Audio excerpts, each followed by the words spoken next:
Welcome to 4C's One Family, where expats, immigrants, and migrants can share and learn about life experiences abroad.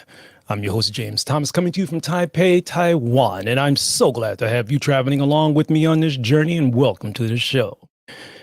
First of all, I'd like to thank Brother Randy for mentioning me in his stream, and I should find a way to get myself on air after he speaks on Sunday here right now, August 23rd, here in Taiwan. He's in Shanghai, I'm in Taiwan, so we're in the same time zone. So I figured this is probably maybe a good time, because most of the time I don't do live streams. Most of the time I do not do live streams. I just do podcast and some stuff on the YouTube channel here. And very recently I started doing video production, but I do a lot of other stuff as far as media related. I left the door open. I'm at my home studio, which is relatively simple than what I have back home. How you doing, Earl? So I'm gonna pick a topic that really I spoke about before, but kind of like bugs me, and in some cases it probably gets on the nerves of Randy a little bit, but I think he prefers not to talk too much about it. And topic I like to always call this foreign nationals adopting the cultural blindness of their host nation. And so I'm going to revisit it today, and stay in here for about 30 minutes and talk a little bit about what's going through my head and the effects of this COVID-19 virus. I had a really good interview with Dre Aaron. He's brother living in he's from Georgia, but he did a military service in several places overseas, and now he's back in the United States. And talked to him about the situation between that's going on, which involves the COVID-19 virus, the presidential election, and Black Lives Matter movement, and how the rest of the world may see it. Now, for those of you who've never seen me before, I'll talk a little bit what I do here at 4C's One Family. It's just what the word says. Comes from a Chinese proverb that I'm gonna get into that right now. But basically is that, people of the world, we have a lot more in common than we think. And a lot of us go through the same struggles. But some certain sections of the world's population, or whatever, you want to call them Illuminati or whatever, become numb to the needs of the common folk. And the common folks can change at any time, because we know it bounces around fame, fortune, money, and stuff like that. So I want to talk a little bit about something that involves not only people look like me, but people who just happens to be foreigners, expats, immigrants, or whatever. And what bothers me, and especially recently, and involves a lot with mainland China and the conflict between Taiwan and the mainland. Now, if you guys don't have any background like that, China still considers Taiwan as a part of its motherland. And without going into too much history, have not given up their right to use force to kind of like take Taiwan back. We have constant invasions, infiltration to Taiwan airspace by mainland Chinese government all the time. We have Taiwan here. We have F-16 that have to go up and do sorties to kind of like keep the airways clean or safe, and prevent from being bombed. That's just the bottom line. And if you've been watching the news recently, Taiwan has done some butt-kicking job on keeping the coronavirus down here. I mean, just think about it, guys. We're just, 12 miles. No, I think it. Well, we're right next to mainland China. It's a boat ride. And if anyone should be hit hard, anyone else, I should say, besides China, it should be Taiwan. But a lot of time these people live in China, work there, have business there, and they have access to a lot more accurate information than Western nations. So Taiwan knew the cat was out of the bag a long time ago, and even tried to inform the WHO, who did not listen to Taiwan because the proud, prevalent power of mainland China in the WHO. So kind of like suppressed Taiwan's voice, but Taiwan kept pushing and kept its population of only 25, 26 million people safe. And I'm very proud that they did a good job. They did a good job with the Wuhan virus, Earl, and it's something for them to be proud of, unlike what's going on in North America, which is just saddening. And if you want to hear my comments and someone else's comments, just listen to my last live stream I did about 16 hours ago. But Taiwan did great, and it's not getting the recognition it should be getting. Taiwan has great scientists, a lot of great people. I mean, An Lee, the famous director, is from here. I mean, he's done a good job. There's a lot of Taiwanese in the world that are involved in a lot of connections with the United States. They did a great job, and if you want to know about more history about that, let me know, and maybe I can put something together. But let me get back on topic here.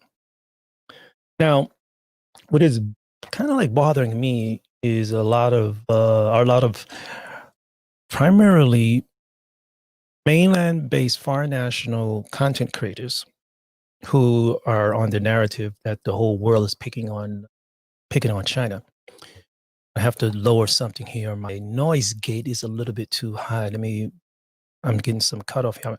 I have an air conditioner running in the background. You probably can't hear it that much, so I'm using something to raise the noise level up a little bit higher so you don't hear the noise from the air conditioner. So let me see what I can do let me do something like that to kind of like, it's kind of like cutting up in 2, 1, 2, 1, 2. Okay. Little air conditioning noise there. Sorry about that. Earl, you were in Hsinchu. It was during SARS. That's 17 years ago, man. Yeah, SARS was really bad. Maybe I should just turn this air conditioner off. If the noise is too loud, let me know. So Earl, you was here what? Yeah, okay. You were in Hsinchu. Okay, yeah. Hsinchu is the tech capital of the world. A lot of your components that you're using in your phones, whether it's iPhone or Android or base, Google phones, anything like that, a lot of those chips come right here, about 45 minutes south of me, in a place called Hsinchu. And it's a lot of technology is developed right here in Taiwan. Yeah, TSMC. That's right. A lot of people in North America don't understand how integrated Taiwan is with the technology that they're using today, whether it's televisions or stuff like that. Even the first iPhone this here was from Taiwan, and it's a small place that Taiwan doesn't want us to recognize it as a. How you doing, Jet？我现在在用英文吧，拍谁？我没有用中文讲的，我现在在跟美国的朋友讲话。Right？如果你听不懂，你跟我讲好不好？我会用中文解释。How you doing, Jet Liu? He's a very fine photographer here in Taiwan. And if you want to get some photos here, get over here, contact a guy named Jet Liu. Oh man, this guy makes some great photos. And he's also a good friend of mine, and his studio's not too far from here. So use English, please. Okay, I use English. Yeah, I speak to Jet in English in China. Jet's English is good. He travels a lot, and he has a lot of connections here. But let me get back on topic here. So there's a lot of mainly would say China-based foreign nationals who really talk the praise of China, and I hear you, Jet, and talk about how great China is and the rest of the world's picking on China. Well, I think there's some things that we need to put in perspective, and that is how the world really once treated China was not good. I mean, I can go back into the Opium Wars, what caused that messed up, how British forced Chinese to, basically how they milked China from gold and hooked them on opium. Sounds like steps that were taken in some parts of the United States with people in the hood, how people in the hood got hooked onto drugs and stuff like that. Hood means 黑人社区，好不好？是黑人社区，对不起。So this is something that to be thinking about, and how Western nations, mainly from Europe, went to the other countries and wanted to milk them of their resources, or in some cases mental capacity, how to get them hooked on drugs and stuff like that. That's what they tried to do to China way back in the day. If you want a incomprehensive discussion on that, I can bring the receipts and we can talk about that. But China's went through hell from foreign nations. Japan, you probably heard of something, a history book about something called the Nanjing Massacre, where, thousands of Chinese were killed by the Japanese because the Japanese were going crazy. Through Thailand, Korea, China, they were going crazy. But, the US and Japan got into a war, and that kind of like quickly ended that. And here in Taiwan was over 50 years controlled by Japan. That's why many people in the older generation speak Japanese. And even though there's here in Taiwan, there's a little bit of romanticism about the times the Japanese were here because they kept things in order. But still, human rights abuse is human rights abuse. Like, once again, if you want to look up that, take a look at something called the Nanjing Massacre. It was very bad. So China was hit hard by foreign nationals. Excuse me, I should say foreign nations. I'm not only talking about Europe, but, like I said, Japan did a job on them too.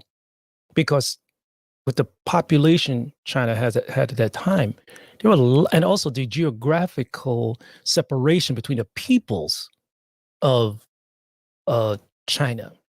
The communication was bad. The internal conflicts with their emperor was really, Huangdi was really bad.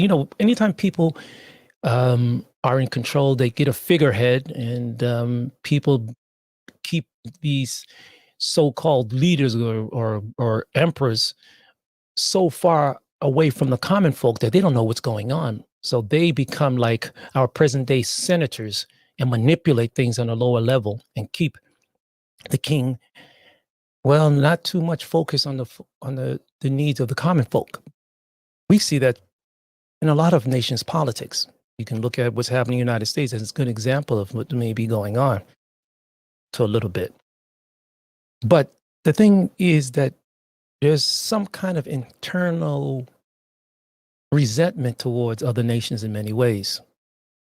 So without going too much in the present day history of the politics of mainland China and the bringing in, going through Mao Zedong and Deng Xiaoping and his connections with Zhou Enlai and people like that to the present day Xi Jinping, who was raised on a fighting nationalism to make China, here we go, great again. See, the word China means Middle Kingdom. Yeah. China felt at one time that it could isolate itself, didn't need to communicate with the rest of the world. They had everything all inside within China. But we know in today's world, when you isolate yourself, people see the resources you have and they want to take it in some kind of way. So they use all kind of manipulations, whether it's political, military, or even religious institutions, to kind of like get a foothold into your population, to your nation's mindset, and especially the mindset of the people. And this becomes dangerous. And we see this happening in many parts of the world, where countries like England actually had people going to other nations talking about they want to spread the word, but actually they want to get people connected to a certain way of thinking so they can like have them looking at the right hand, but the left hand is digging their gold up, taking their tea away, taking their coal away. And this is something that keeps repeating in history. And China, especially with the certain parts of leadership today, I'm not saying China is the only country that thinks like this, have a resentment towards this, and they do not want to allow themselves to be taken over again, to be used again. Okay, now, you see, I'm being very objective in my speaking. 比较客观now. Now, this is the situation though. We know that today Politics is controlled by vast amounts of money, capital, investment. And those who control these, or the narrative, or the control of these things, they have a way of using their resources to, in some cases, burden those who are less fortunate they are, to keep them culturally unaware, but at the same time trying to keep them happy by giving them entertainment or something to keep their minds off the things that are really affecting them without them even knowing it. So when Western world looked at, I would say, the rebirth of China in many ways, I'm talking basically after the tragic incidents after the Great Leap Forward, or some people the Great Leap Backwards, as some people call it, a Cultural Revolution. China had a little rebirth and decided to go outside of its middle kingdom. Now, Western powers saw this as a chance of basically marketing, how to use their billion people population as a autocratic government. That's right. Basically, that's what you want. I think you want to say autocratic government, Bill, Jet. But basically, to milk them of money, to use them as a platform to further their profits. This is the truth. Now, I studied in China. I went to school there also. I mean, I've seen it. I've seen a lot of Western companies going there and they were thinking, wow, we're going to make, they were singing the song, we're in the money. We got to look at their population, but they're poor. But don't worry. When they find out how good our products are, they'll buy it. And wait a minute, we can get our products made here. These people are a little ignorant. They don't understand us. Well, we don't really understand them, but that's okay. We can make China our manufacturing center because the people here, they need jobs. They need income. Let's open up. Let's bring our factories from the United States and put them here in China, and we get cheap labor. We could work them 12, 14, 16, 17 hours a day. Wow, we'll make a boom. Sometimes you have to be careful what you wish for. China used this and their laws to keep certain resources totally in their control, because we know that most companies, Western companies in the United States, cannot totally own their companies. That's right. They cannot totally own their company. So there's a lot of deals where a foreign company goes to trying to open up a subsidiary or something like that, but they have below 50%. And the power is put in another local Chinese company hand, which also has allegiance to the CCP government. That's by law. Over a certain amount of workers, you have to have a party member there to kind of like keep things in check or keep an eye on you. And that's just where it is. Whether that's right or wrong, we can keep moving, but that'll take me off track because I just want to bring it to a little pinnacle here. Now, what happened over time is that China found out, they say, this is how we're going to bring our people out of their starving situation. China did a good job, but they still have a far way to go to bring out the majority of the population out of desperation and stuff like that. Because what you probably hear, the wonderful things that's coming in the Chinese news is basically from these big tier cities that have cities like Beijing, Shanghai, Guangzhou, Dongguan, places like that, big cities that can be the show off or the flagship examples of how wonderful China is doing. But in the countryside, it still isn't to be. There are still people, families, children that are still desperately trying to survive. But you don't hear that in the news coming out of mainland China. And you can look at China Africa in situations like that too, but that's another thing. Just keep moving. Now, back to about how I'm seeing foreign nationals adapting the cultural blindness of the nation. There are foreign nationals in China who actually see the world picking on China. They figure that, wow, all these things going against China. The thing is that China actually built in certain kind of laws to protect itself to a level of absurdity. And we all know that it's built into, say, the, how would you say, future goal of China to actually use almost by any means necessary certain advancements from foreign nations, even if it means espionage, stealing. Now, all countries do this, but to the extent that we see happening, especially United States, are coming from China with evidence, they have the receipts. It's really absurd. You see, Randy also mentioned too about reciprocation. Reciprocation is a key if you want to get along with anybody in any nation. The situation in the case of China is that there isn't pure reciprocity.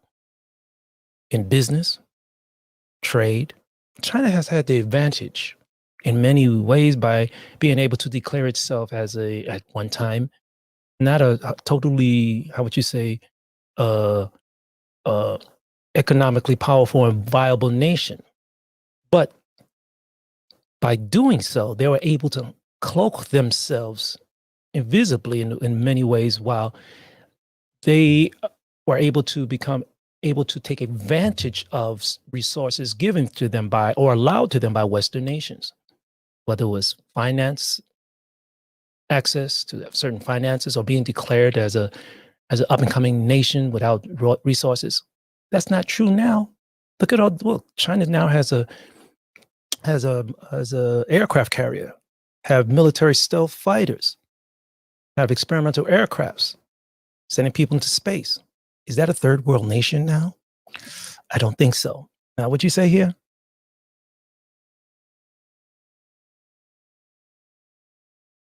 I agree. Okay, I'll get back to that. Hold on, Jet. Now, you see, this is something that a lot of these foreign nationals who proclaim the world is picking on China kind of like selectively forget. And those who know me, I like to call that selective amnesia. The world isn't really picking on China when China has had the advantage or to put themselves in a position to get a lot of benefits from the West. Yes, the West has their own problems, and the whataboutisms I'm not going to get into now because I'm trying to stay under 30 minutes, which I'm already 27 minutes into. This is what bugs me when foreign nationals take the cultural blindness of their nation. Now, this is why it's happening. Many of the foreign nationals in China, they have a business. Maybe a lot of them worked hard to build up a certain economic viable lifestyle, I should say. And they don't want to lose that. So in order for them to become more adapted to the situation or protect their investments, they have chosen to take on the cultural blindness of China in many cases. And, I would debate that with any one of them. Now, if we go further back, let's talk about the freedoms that they are kind of like selectively forgetting that they don't have. Because they're in China, they cannot criticize the Chinese government. At least here in Taiwan, if I can say something I don't agree with about the government, but even though I'm not a foreigner, I'm not a citizen of the nation, and I won't get knocked up beside the head. This is something that they have to admit, and they do not go that way because they will become, what's the new word called? They'll become disappeared. That's the interesting word. And this is what I cannot understand when they can, what they call flip over the Great Wall, 翻墙, to get on the internet, to say things like this, but at the same time, not understanding that United States, certain companies in the West are just not allowed to function within China. I'm talking about not only the social media platforms, Facebook, YouTube, things like that, Twitter, whatever. When they can complain like that and say how unfair the world is, China blocks a lot of access to foreign companies. But the Chinese companies are free to propagate their business in Western countries. This is not called reciprocity. And this type of selective amnesia from certain foreign nationals who are pro-China. Now, I should say, I should not say pro-China, I should say, well, pro moves or policies of China. They are selectively forgetting. How can you say one place is being picked upon when they are blocking their certain interactions for their people? Now, maybe they always say they're doing something. They're doing this to protect their minds of their people. Cool. But when another nation is demanding the equal treatment within China, this is when things cause a problem. Now, I wasn't prepared for this, but the thing is, I just want to jump into here and let it be known that I'm just going to revisit it. These selective amnesias taken on by many foreign nationals is causing more confusion to people, not only who are thinking about learning about other places, but also it's being used as some kind of barrier for the people within China to know a little bit more about the world, because they're only getting a perspective that their government is teaching them, which is making them even, frankly, ignorant on exponentially ignorant. Now, I'm not saying we're doing the best job we can back in, say, my home country, but that is also another topic that I'm trying to stay off at this moment. So let me see here. I'm coming up on, I'm already past 30 minutes. Oh, there's a big motorcycle coming by. You guys didn't hear it.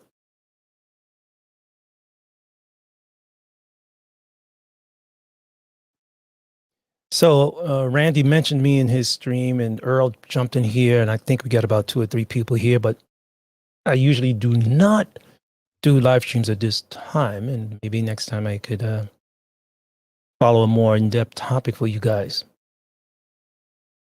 So in some cases, I do have a podcast that talks about foreign nationals adopting the cultural blindness of their host nation. You can look down on my list there, and I think is it a podcast or a video cast? I think it's a video cast now, and take a visit to that. Okay. Now, look, guys, I just jumped in here because Randy gave me the itch to do this. And I think maybe I should make this a regular thing. What I probably should do is talk to Randy and say, Randy, what time do you do yours? And I'll do mine, or we do some stuff together, whatever. Any questions pop in here, then I'm just going to jump out here and get ready to do some homework. I'm going to do some translation. I'm going to translate something that just happened into English and get some keywords out of that to use for another production. 开心果.